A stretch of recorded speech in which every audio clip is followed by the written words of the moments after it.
नमस्कार दोस्तों, मेरा नाम है प्रतीक कुमार और आज के इस वीडियो में हम 26 जनवरी के महत्व को समझने वाले हैं। आज से 3-4 दिनों के बाद हम गणतंत्र दिवस के रूप में 26 जनवरी को सेलिब्रेट करने जा रहे हैं। तो 26 जनवरी का महत्व क्या है और 26 जनवरी को ही हम रिपब्लिक डे के रूप में गणतंत्र दिवस के रूप में क्यों सेलिब्रेट करते हैं। ये इस बार का जो 2025 का रिपब्लिक डे होने वाला है, ये 76th रिपब्लिक डे है। 76वां गणतंत्र दिवस हम इस बार मनाने के लिए जा रहे हैं। देखिए, अगर आप भारत के संविधान को देखें और उसके प्रियम्बल यानी कि प्रस्तावना या उपदेशिका को अगर आप पढ़ें तो उसमें स्पष्ट रूप से यह बात लिखी गई है कि India is a democratic Republic. Bharat एक लोकतांत्रिक गणराज्य है। रिपब्लिक का अर्थ क्या होता है? अगर मैं रिपब्लिक की बात करूं तो रिपब्लिक शब्द का अर्थ यह है कि उस देश के या कोई देश अगर रिपब्लिक है तो उस देश के का जो सुप्रीम पावर है वो जनता के हाथों में रहेगा। जो सुप्रीम लीडर हैं, जो हेड ऑफ द स्टेट हैं, जो राज्य के मुखिया हैं, वो जनता के द्वारा ही चुनकर आएंगे। अगर इंडिया की मैं बात करूं आपसे तो इंडिया में जो हेड ऑफ द स्टेट है वो प्रेसिडेंट होते हैं। अभी वर्तमान में हमारी जो प्रेसिडेंट है वो श्रीमती द्रौपदी मुर्मू जी हैं। तो प्रेसिडेंट होते हैं वो। अब प्रेसिडेंट का अगर चुनाव अगर हम देखें तो प्रेसिडेंट का चुनाव इनडायरेक्टली होता है। लोकसभा, राज्यसभा, विधानसभा के जो मनोनीत जो माननीय सदस्य होते हैं उनके द्वारा उनको चुना जाता है। इनडायरेक्ट जो है इलेक्शन होता है, डायरेक्ट जनता के द्वारा नहीं चुना जाता। बट इसमें एक बात यह भी है कि जनता ने ही चुन करके विधानसभा, लोकसभा और राज्यसभा में सदस्यों को भेजा है और वो सदस्य बाद में जाकर के राष्ट्रपति का चुनाव करते हैं। तो एक तरीके से देखा जाए इनडायरेक्टली ही सही, बट हमारे जो हेड ऑफ द स्टेट हैं, जो प्रेसिडेंट हैं, जो फर्स्ट सिटीजन भी होते हैं इंडिया के, भारत के प्रथम नागरिक, उनका चुनाव होता है, ना कि उनको मनोनीत किया जाता है। उनको नॉमिनेट नहीं किया जाता बल्कि वो इलेक्ट होते हैं। अगर आप ब्रिटेन की बात करें तो ब्रिटेन एक कॉन्स्टिट्यूशनल मोनार्क है। ब्रिटेन का अपना संविधान है। ये अलग बात है कि ब्रिटेन का संविधान लिखित नहीं है, बट जो हेड ऑफ द स्टेट है वहाँ के राजा और रानी है, किंग और क्वीन है। वहाँ प्राइम मिनिस्टर जरूर होते हैं बट कोई राष्ट्रपति का कॉन्सेप्ट नहीं होता। राष्ट्रपति का काम वहाँ पर राजा और रानी करते हैं और वो चुने नहीं जाते। उनका जो एक हायरार्की चला आ रहा है उसी में राजा और रानी बदलते रहते हैं और हेड ऑफ द स्टेट वही है। इस कारण से ब्रिटेन एक रिपब्लिक नहीं है। ब्रिटेन में डेमोक्रेसी जरूर है बट है ना, वो एक रिपब्लिक नहीं है, कॉन्स्टिट्यूशनल मोनार्क है ब्रिटेन। अब रिपब्लिक डे की अगर मैं कहानी कहूँ, आपसे बताऊँ, तो 26 जनवरी को ही रिपब्लिक डे के रूप में क्यों सेलिब्रेट किया जाता है। इसके पीछे का एक सबसे बड़ा रीज़न तो ये है कि देखिए 26 जनवरी 1950 को ही हमने अपना संविधान लागू किया था, है ना।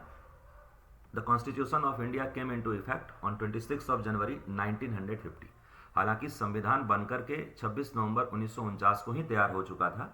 कुछ प्रोविजंस उस दिन लागू हो गए थे। कॉन्स्टिट्यूशनल डे के रूप में हम 26 नवंबर को ही हर साल सेलिब्रेट करते हैं। हर साल जो 26 नवंबर है वो कॉन्स्टिट्यूशनल डे के रूप में सेलिब्रेट किया जाता है। बट जो हमारा रिपब्लिक डे है, जिस दिन हमने संविधान को लागू किया, वो 26 जनवरी 1950 का दिन था। अब 26 जनवरी को ही क्यों संविधान को लागू करने का डेट चुना गया, इसके पीछे भी एक कहानी है। कहानी ऐसी है कि देखिए, जब 1928 में 1928 में अगर थोड़ा बहुत इतिहास आपने पढ़ा है तो आप एक बात जानते होंगे कि 1928 में साइमन कमीशन भारत आया था।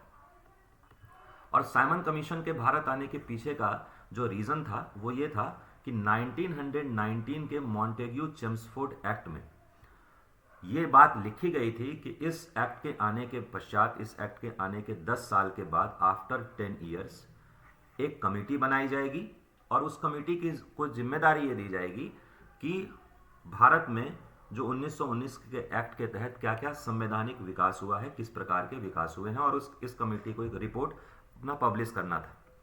और इस कमेटी के चूंकि जो हेड थे वो थे साइमन, इस कारण से इसको साइमन कमीशन कहा गया। साइमन कमीशन को लेकर के काफ़ी सारी कंट्रोवर्सी हुई। इसमें टोटल 7 मेंबर्स थे, 7 सदस्य थे जो ये कमेटी बनाई गई थी। ब्रिटेन से ये कमेटी भारत आई फरवरी 1928 में।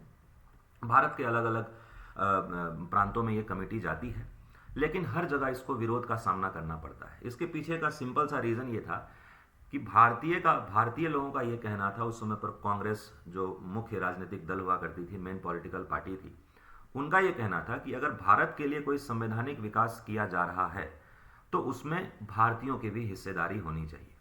ये जो जितने भी 7 सदस्य थे वो सभी ब्रिटेन से आए थे, उसमें एक भी भारतीय नहीं थे। तो साइमन कमीशन के जवाब में अगस्त 1928 में क्या किया गया, अगस्त 1928 में ये किया जाता है कि मोतीलाल नेहरू के द्वारा एक रिपोर्ट पब्लिश किया जाता है जिसको हम Nehru report, the famous report of Nehru, Motilal Nehru, Nehru report के नाम से जिसको हम जानते हैं। और इसमें बहुत सारी बातें लिखी गई कि भारतीयों के लिए संविधान का विकास किस प्रकार हो, भारतीयों को भी फंडामेंटल राइट्स मिलने चाहिए, वोटिंग राइट्स सबके पास होनी चाहिए, तमाम सारी चीज़ें इसमें लिखी हुई थी। अब इसमें एक प्रोविज़न और था, अच्छा, कि भारत को डोमिनियन स्टेटस का दर्जा दे दिया जाए। डोमिनियन स्टेटस उस समय पर आयरलैंड को दिया जा चुका था, जो कि ब्रिटिश एम्पायर के अंतर्गत ही था। डोमिनियन स्टेटस कहने का ये मतलब है कि जो भारत में सरकार चलाने की जिम्मेवारी है ना, सरकार में जो रिप्रेजेंटेशन है ज़्यादा से ज़्यादा भारतीयों का ही हो, और जो डिसीजन मेकिंग है, जो निर्णय लेने का अधिकार है, वो भारतीयों के पास हो। तो डोमिनियन स्टेटस की बात इसमें कही गई। एक बात इसमें और लिखी गई थी कि अगर इस नेहरू रिपोर्ट की सारी शर्तों को, ब्रिटिश सरकार को ये टाइम लाइन दिया गया कि नेहरू रिपोर्ट की सारी शर्तों को 2 साल के अंदर अंदर ब्रिटिश सरकार को मानना पड़ेगा। हालांकि ये 2 साल के टाइम लाइन को लेकर के पंडित जवाहरलाल नेहरू और सुभाष चंद्र बोस बिल्कुल भी राजी नहीं थे। वो तो इस बात के लिए भी राजी नहीं थे कि डोमिनियन स्टेट का दर्जा हमें मिलना चाहिए, वो तो कंप्लीट इंडिपेंडेंस की बात कर रहे थे। तो उन्होंने इसका विरोध किया और कांग्रेस के अंदर ही इस नेहरू रिपोर्ट के विरोध के लिए उन्होंने इंडिपेंडेंस फॉर इंडिया लीग का गठन कर दिया। बट महात्मा गांधी के कहने पर इस 2 साल के टाइम फ्रेम को घटा करके 1 साल कर दिया गया और अभी कंप्लीट इंडिपेंडेंस की बात को किनारे कर दिया गया, डोमिनियन स्टेट की ही बात कही गई। लेकिन कांग्रेस ने यह भी अनाउंस कर दिया, ये घोषणा कर दिया कांग्रेस ने कि अगर 1 साल के टाइम फ्रेम के अंदर अंदर ब्रिटिश सरकार नेहरू रिपोर्ट की सारी शर्तों को नहीं मानती है, हमें डोमिनियन स्टेट का दर्जा नहीं देती है, तो कांग्रेस का अगला डिमांड होगा कंप्लीट इंडिपेंडेंस, पूर्ण स्वराज। ठीक, 1 साल गुजर गया, ब्रिटिश सरकार ने नेहरू रिपोर्ट की किसी भी शर्त को मानने से इनकार कर दिया और साइमन कमीशन का जो रिपोर्ट था उस पर चर्चा करने के लिए लंदन में एक राउंड टेबल कॉन्फ्रेंस को ऑर्गेनाइज करवाने की बात कही। लेकिन कांग्रेस का यह कहना, कांग्रेस 1 साल का समय दे चुकी थी ब्रिटिश सरकार को और 1930 तक आते आते, 1929 तक आते आते, 1929 के दिसंबर महीने की बात है, 1929 के कांग्रेस का सेशन हुआ। आपको जानकारी हो अगर तो 28 दिसंबर को कांग्रेस की 28 दिसंबर 1885 को 1885 को एओ ह्यूम के द्वारा कांग्रेस की स्थापना की गई थी और हर साल कांग्रेस को जो है एक सेशन ऑर्गेनाइज करवाया जाता है। जनरली सेशन जो है वो दिसंबर के महीने में ही होता था हर प्रत्येक साल भारत के अलग अलग प्रांतों में। 1929 का सेशन बड़ा ही फेमस है। यह सेशन हुआ था लाहौर में, लाहौर अधिवेशन, और इस सेशन की अध्यक्षता, इस सेशन के जो प्रेसिडेंट थे वो थे पंडित जवाहरलाल नेहरू। हालांकि कांग्रेस के काफी सारे सदस्य नहीं चाहते थे कि पंडित जवाहरलाल नेहरू कांग्रेस के अध्यक्ष बने, बट महात्मा गांधी के प्रयास से जो है वो पंडित जवाहरलाल नेहरू कांग्रेस के प्रेसिडेंट के पोस्ट पर आ जाते हैं 1929 के, जहां तक लाहौर अधिवेशन की हम बात करें तो।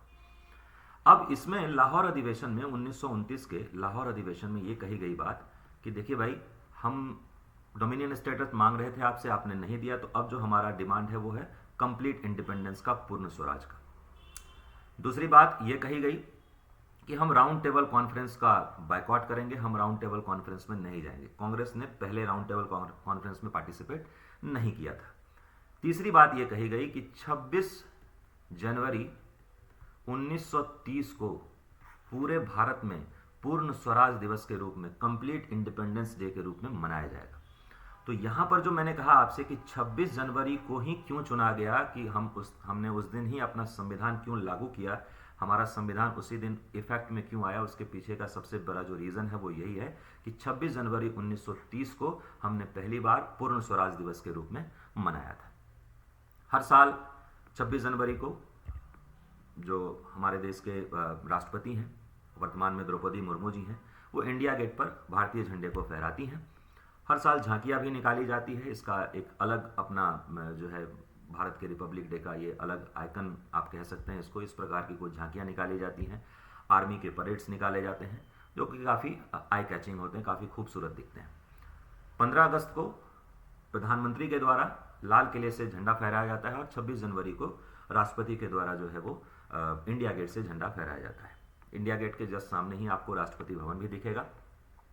तो यह है 26 जनवरी और उस दिन रिपब्लिक डे मनाए जाने की कहानी। आपको ये वीडियो कैसा लगा कमेंट करके ज़रूर बताइएगा और चैनल को सब्सक्राइब कर लीजिएगा। अगर वीडियो अच्छा लगा तो आप लाइक बटन भी प्रेस कर सकते हैं। Thank you so much.